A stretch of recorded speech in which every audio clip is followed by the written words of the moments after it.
डोंबिवली के पिंपलेश्वर महादेव मंदिर के परिसर में हिंदी भाषी जनता परिषद केंद्रीय अध्यक्ष विश्वनाथ दुबे द्वारा 31वां होली महोत्सव का आयोजन किया गया, जिसमें वहां के सांसद श्रीकांत शिंदे, सार्वजनिक बांधकाम मंत्री रविंद्र चौहान समेत कई राजनेता ने उपस्थित होकर कार्यक्रम का लुत्फ उठाया। कार्यक्रम में सांसद श्रीकांत शिंदे ने हिंदी भाषी भवन के निर्माण की औपचारिक घोषणा भी की और यह भी कहा कि इस भवन निर्माण में जितना भी निधि लगेगा वह सरकार से उपलब्ध करवा देंगे। इस होली सम्मेलन में कई भोजपुरी गायक कलाकारों ने अपनी प्रस्तुति दी। यह कार्यक्रम बड़े ही धूमधाम तरीके से संपन्न हुआ। भाई, हिंदी भाषी जनता परिषद द्वारा 31वां होली स्नेह सम्मेलन, इसके बारे में बोलना क्या है। 31वां सम्मेलन खुद ही अपनी बात बयां कर रहा है कि छाती ठोक के होली महोत्सव खुद कह रहा है कि कुछ कार्यकर्ता अपनी पूरी जवानी को इस परिषद के लिए झोंक दिए। आदमी 24-25 साल का होता है तो सांसारिक जीवन शुरू करता है और 60 साल की उम्र तक पहुंचते पहुंचते संन्यास की बात करने लगता है। और हिंदी भाषी जनता परिषद के उन कार्यकर्ताओं को मेरा कोट कोट साधुवाद, कोट कोट सलाम, धन्यवाद, अभिनंदन। जितनी भी मैं तारीफ़ करूं, जितना भी आशीर्वाद दूं कम है कि उन कार्यकर्ताओं के बुते उन्होंने अपनी समझो पूरी जवानी हिंदी भाषी जनता परिषद के लिए झोंक दी और उसी का ये प्रारूप है, उसी के उनके जो संघर्ष है, उनका जो समर्पण है, उसी का ये प्रतिफल है कि हिंदी भाषी जनता परिषद अपना 31वां होली स्नेह सम्मेलन आज कर रही है।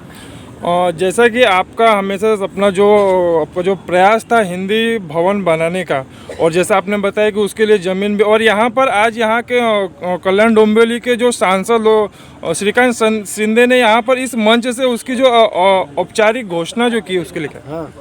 कल्याण लोकसभा के युवा सांसद, हिंदी भाषियों के हितैषी सांसद और हमारे मुख्यमंत्री महोदय श्री एकनाथ शिंदे साहब, जिनका कि मेरा विगत 20 वर्षों से व्यक्तिगत संबंध रहा है और मेरी बात का उन्होंने बहुत ही इज्जत की। और बात वो मेरी नहीं थी, बात हिंदी भाषी समाज की थी। बात उस कहानी को दोहरा रही है कि कभी छत्रपति शिवाजी महाराज का तिलक करने के लिए गागा भट्ट बनारस से आए, तो हम लोग जो है इस युवा सांसद का तिलक करने के लिए बनारस से यहाँ आकर के उनका आज राज्य तिलक किए और आगामी 2024 की लोकसभा चुनाव के लिए संकल्प लिए। हिंदी भाषी समाज उनके साथ खड़ा रहेगा, इसकी यहाँ पर हम लोगों ने कसम खाई। तो यहाँ पर तो भाई बात यह है कि जब हम लोग उनके साथ हैं तो उनको हमारा ध्यान देना ही है और उन्होंने ध्यान दिया। हिंदी भाषी भवन सिर्फ और सिर्फ एक विवाह हाल नहीं होगा। हिंदी भाषी भवन में जो मैंने अपना प्रस्ताव उनके सामने रखा है, जो मैंने अपना प्लान उनके सामने रखा है, उसमें 25 कमरे होने हैं, एक मिनी हॉल होना है, एक बड़ी हॉल होना है, एक भोजन करने के लिए भोजन कक्ष होना है, एक निःशुल्क क्लासरूम होना है और जो कुछ मरीज उत्तर प्रदेश से यहाँ पर आएंगे, उनके आवास की व्यवस्था नहीं हो पा रही है, उनके लिए हम लोगों को उसमें व्यवस्था करनी है। जो छात्र यहाँ पर परीक्षा देने के लिए आएंगे, उनके लिए उस हिंदी भाषी भवन में हमको जगह देनी है। एक कला दालान का हमने वहाँ पर प्रस्ताव रखा है।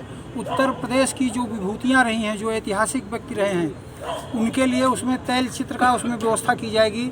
और ये तो जो संबंध है, आज हमारे मुख्यमंत्री एकनाथ शिंदे साहब जो एक संबंध निभा रहे हैं, ये उस संबंध को निभाए हैं। ये पुरानी बात है, अगर उत्तर प्रदेश देवभूमि है तो महाराष्ट्र संत भूमि है। संत भूमि के प्रदेश में देवभूमि वालों का अगर सम्मान नहीं होगा तो कहाँ होगा, ये बात जो है। और दूसरी बात यह है कि हम उत्तर प्रदेश ही नहीं, पूरे भारत में जहाँ पर जिसको संकट आया है तो संकट के निवारण के लिए वो इस महान प्रदेश में ही आया है। और इसका उदाहरण भगवान राम स्वयं हमारे हैं कि जब उनके ऊपर भी संकट आया तो वो भी 1 साल के लिए चित्रकूट आए थे और यहाँ के लोगों ने उनका साथ दिया, उनको अपना बड़ा भाई माना, उनके आदर्श पर चलने के लिए उन्होंने संकल्प लिया। तो हम लोग भी भाई वही कर रहे हैं और इसके लिए भी हमारा यहाँ पर सम्मान है। और हिंदी भाषी भवन का भूमि पूजन की कोई तारीख, कोई ऐसी नहीं, ऐसी बात नहीं है। क्या है कि लगभग उसके कागजी कार्रवाई उसकी पूरी हो चुकी है।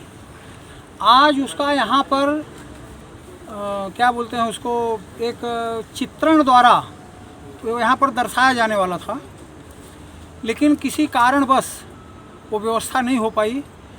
महानगर पालिका की व्यवस्था पूरी हो गई है, सरकार की व्यवस्था पूरी हो गई है। 5 करोड़ रुपया निधि जो है उन्होंने अलॉट कर दिया है, निधि का सिर्फ ट्रांसफ़र कराना बाकी है। अब सिर्फ यही काम रह गए हैं, बाकी लगभग जो भी औपचारिकताएं हैं वो पूरी हो चुकी हैं।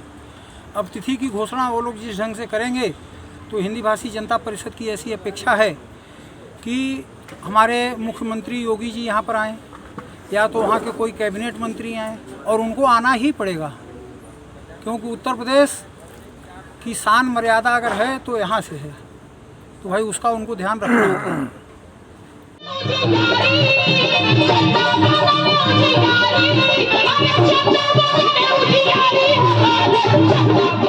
माझी मुंबई माझं घर, Kings my home, science Sonapatti इथे सुरू आहे। सर्वसामान्यांच्या खिशाला परवडणारी घरे आजच बुक करा। आज नाही तर कधीच नाही। 41 लाखांपासून 64 लाखांपर्यंत सर्व करा सहित।